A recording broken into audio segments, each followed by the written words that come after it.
ঠাকুরের অসীম, ঠাকুর অসীম বা অনন্ত। তাকে ধরতে গেলে, তার দয়া পেতে গেলে প্রথমত আমাকে তার হয়ে দাঁড়াতে হবে। তার চেয়ে বড় কথা যে আমার জীবনে যে বিশ্ব দুনিয়ার মালিক, তার দয়া পেতে গেলে আমি তার হয়ে যাব।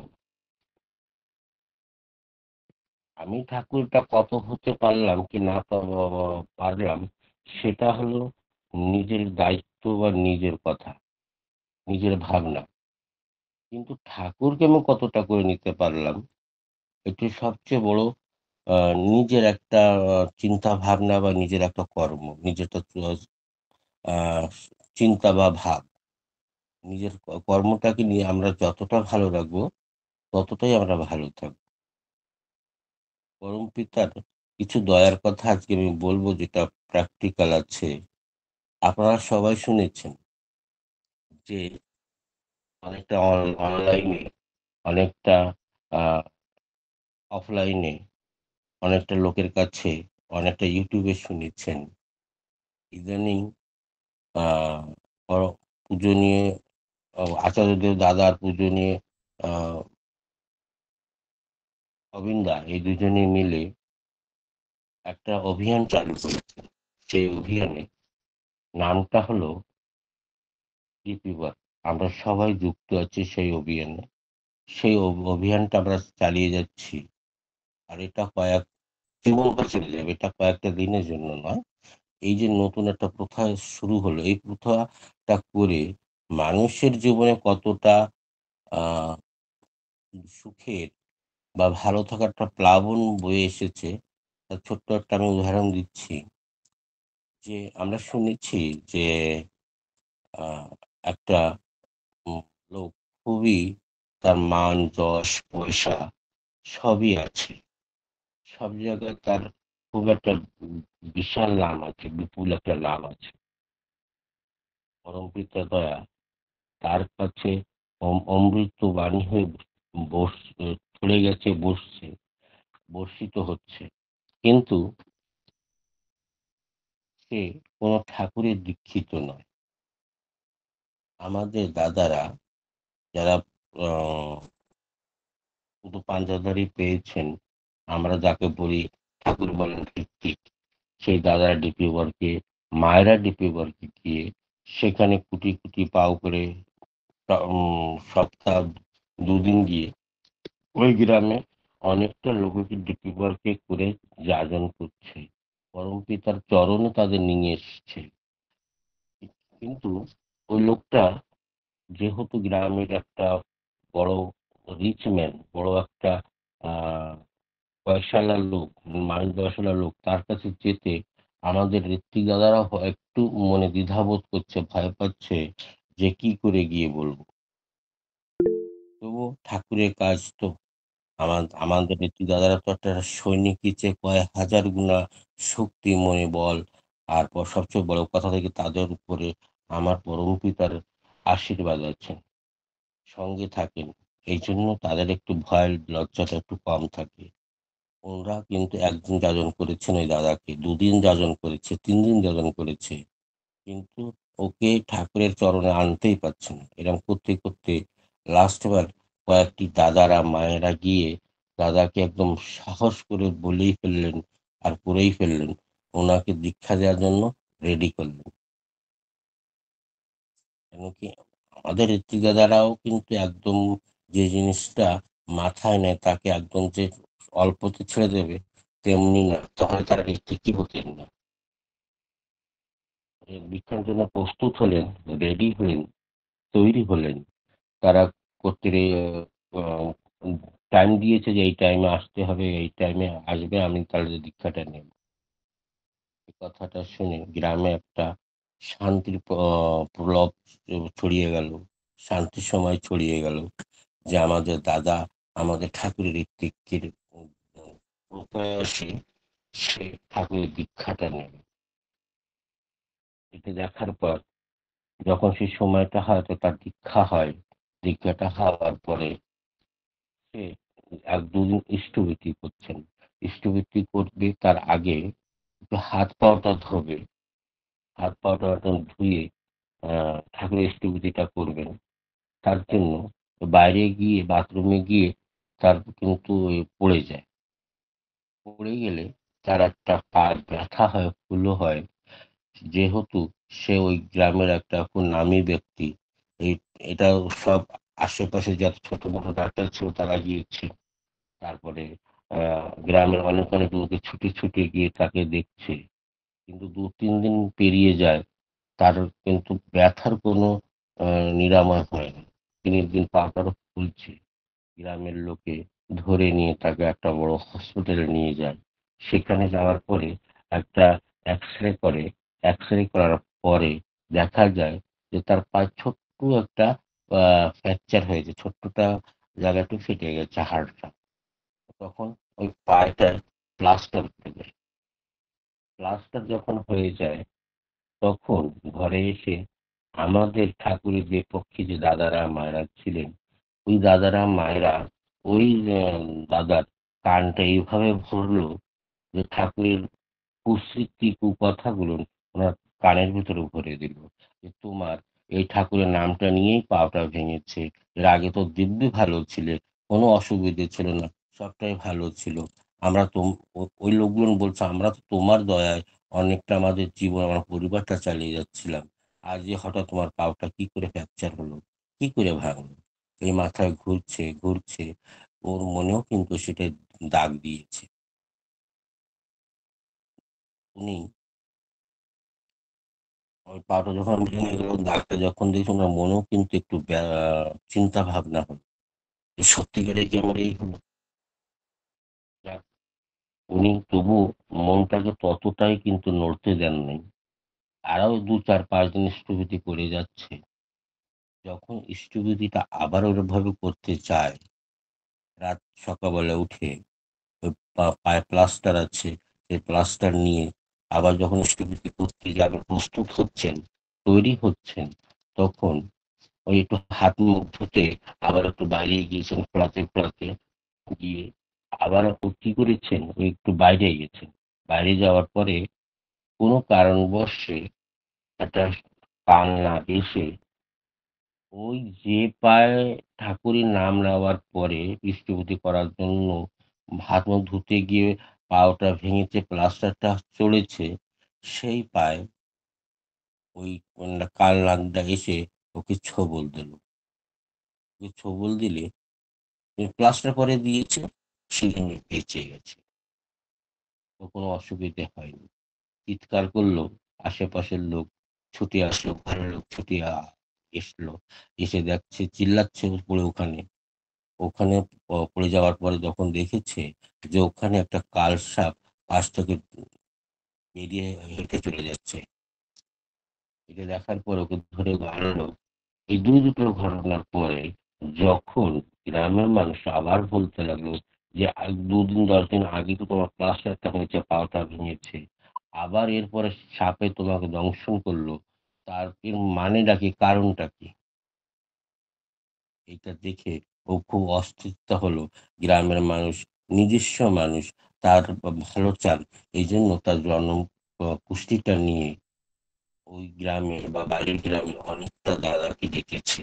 যে ভালো পণ্ডিত কুষ্টি পড়তে পারে, দেখতে পারে, তাকে ডেকেছে। ডাকার পরে দেখা যায় যখন কুষ্টিটা দেখানো হলো একটা বাইরের লোককে, পণ্ডিতকে, তখন বলছে, "আমার সঙ্গে কি এরকি করছো?"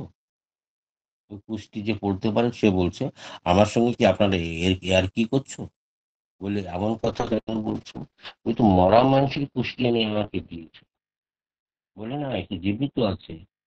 উনিও বললেন যে খোঁড়াতে, খোঁড়াতে এসে যে, "আমি তো জীবিত আছি। তুমি কি করে বলছো যে আ মরা মানুষের কুষ্টি এটা?" বলে, "আজ থেকে ৩ দিন আগে এর সাপে দর্শনে মৃত্যুর যোগ আছে এই কুষ্টিতে। তো সে মরা মানুষের কুষ্টি আমাকে এনে দেখাচ্ছ কি করে?" তাহলে দেখুন ঠাকুরের দীক্ষা নিলে কি প্রাণও বাঁচতে পারে কি না পারে সেটা আপনারা শুনেছেন।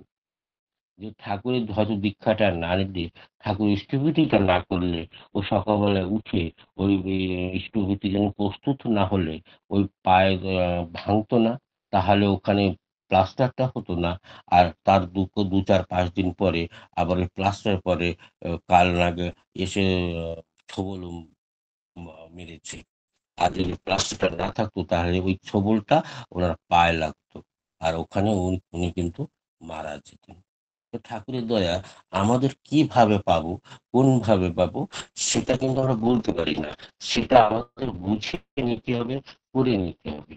ইদানিং আমি আরেকটা ছোট্ট একটা বলছি, যেটা আমাদের এই এলাকার কথা, যেটা শোনার পরে আপনাদের মন শিরিয়ে যাবে। এই মনে হলো ৫ থেকে ৭ দিন হয়েছে।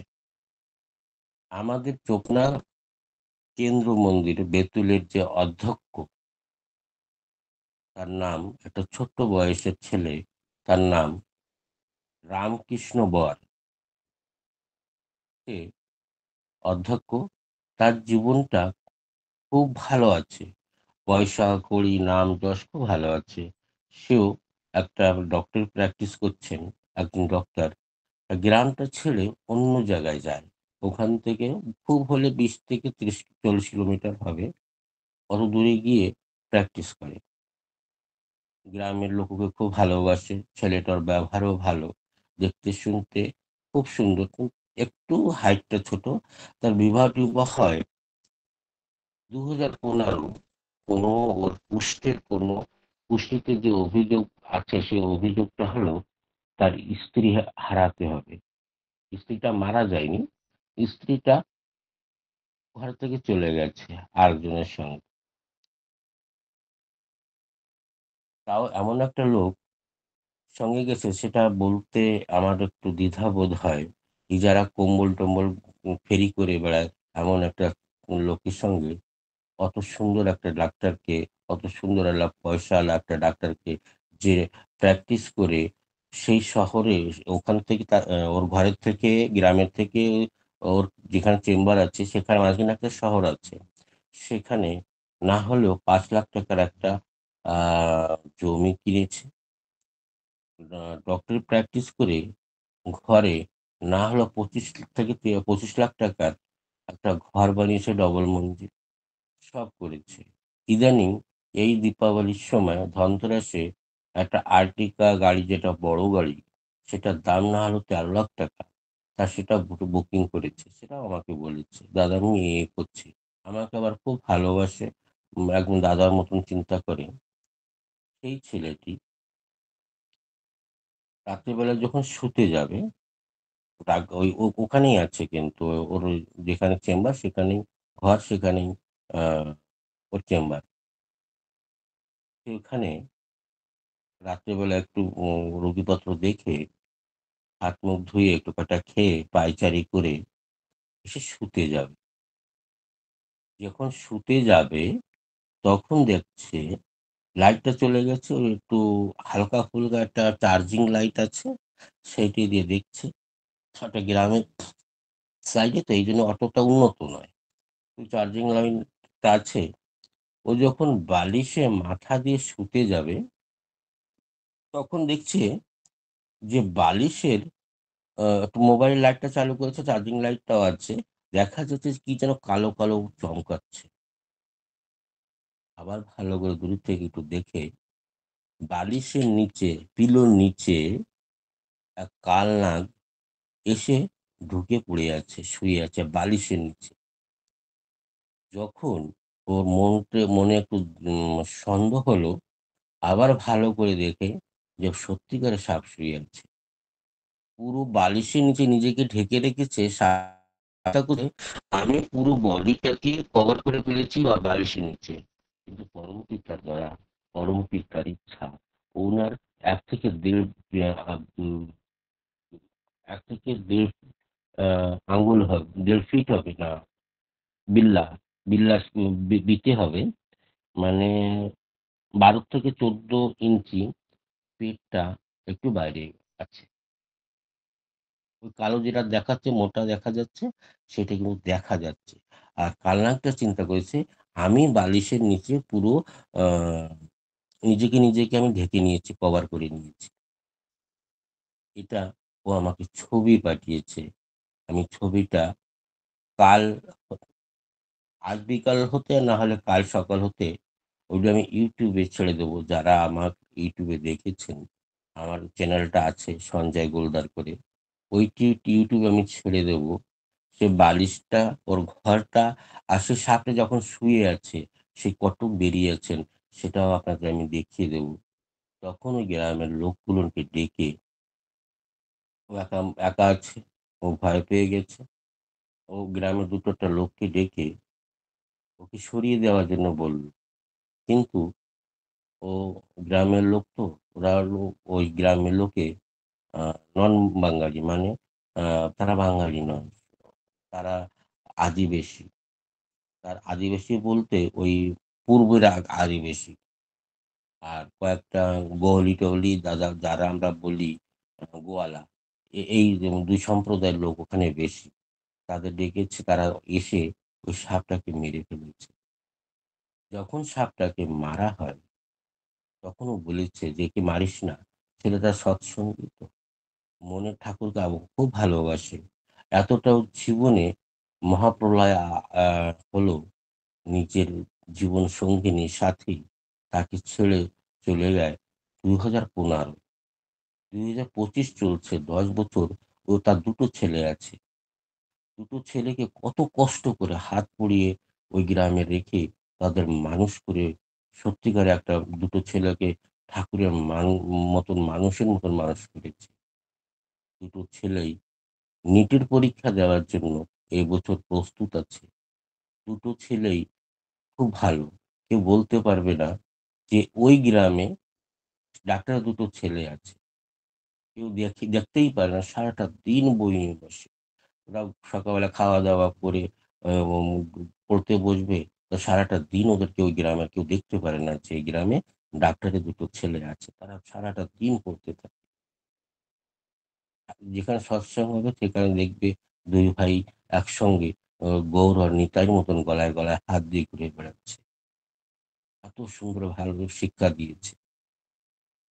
তাহলে চিন্তা করুন যে ওই বালিশে যখন ও শুতো, ওই বালিশের পরে যখন ও মাথাটা দিত, তখন ওই কালসাপটা বালিশের থেকে মাথাটা বের করে ওর কপালে বা গলায় একটা ছোবল দিয়ে তাকে চিরদিনের মতন ঘুমিয়ে রাখত।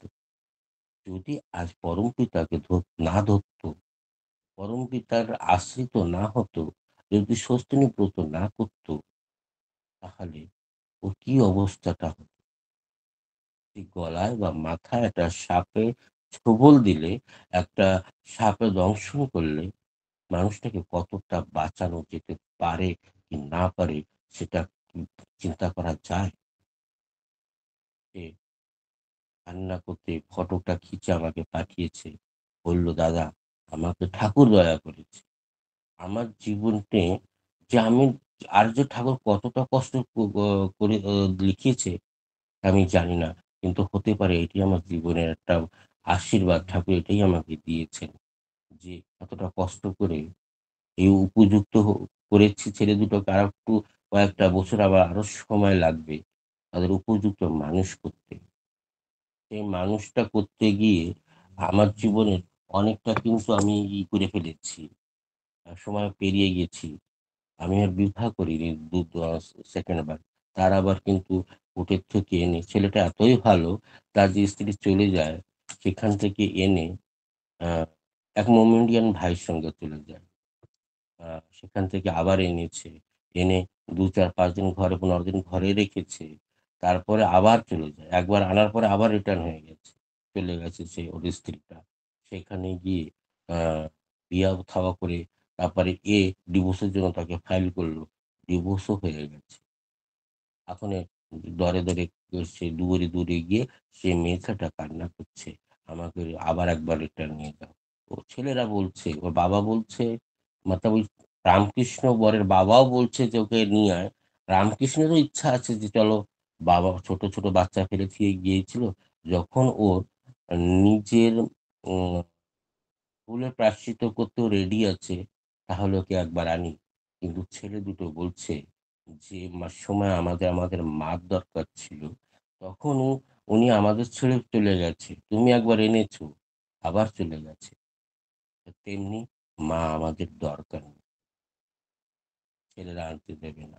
ছেলেরা বলছে, আবার যদি বিবাহ করতে হয় বাবা, তো আমার বিবাহের আগে, আমাদের পড়াশোনা শেষ হওয়ার আগে আমরা চাই ২ ভাই যে তোমাকে একটা বিবাহ দিই। এই যে ছেলে দুটোর যে মনের চিন্তা ভাবনা যে আজ আমরা আছি, কাল কি হবে জানি না।